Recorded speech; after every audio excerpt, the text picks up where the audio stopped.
Inclusive teaching, supporting all students in the college classroom. Treat each student as an individual.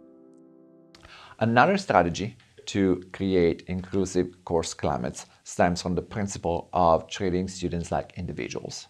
And so anything that we can do in that direction always helps. So for instance, learning students' names. I also ask students to let me know if they have specific pronouns that they wish to be addressed as, or specific even preferred names. Anything in that direction will communicate a sense that I care about each student's individual learning experience and will foster those kinds of relationships that we know are so important. So one of the things that you really need to do is be ready to let students tell you who they are, rather than assuming that you know who they are. From those of us who have been teaching for years and years and years, we may sometimes feel like, I know, I've recognized types of students, or there might be patterns of behavior or just things that you think you've seen before. But it's really important for me to always hold on to the fact that all of my students are individual human beings, right? And I don't know where all of them have come from.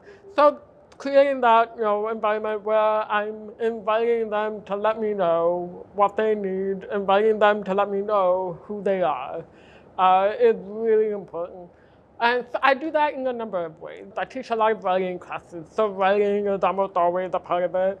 I use an introduction exercise on my online, we have a online learning management system.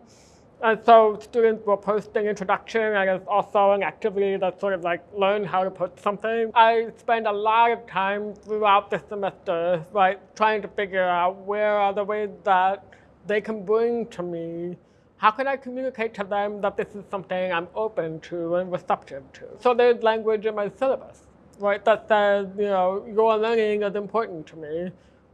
If there are ways that we can work together to provide accommodation, please let me know.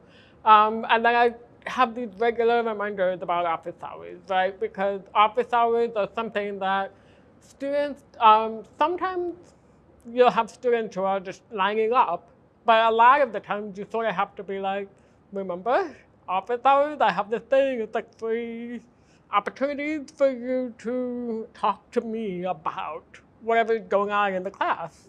And that sort of regular invitation is one way. But really, you just have to create that space. It has to be open, where you do not assume that you know what your students need, but that you have to have that relationship so that you can talk about it and learn about it from them, with them.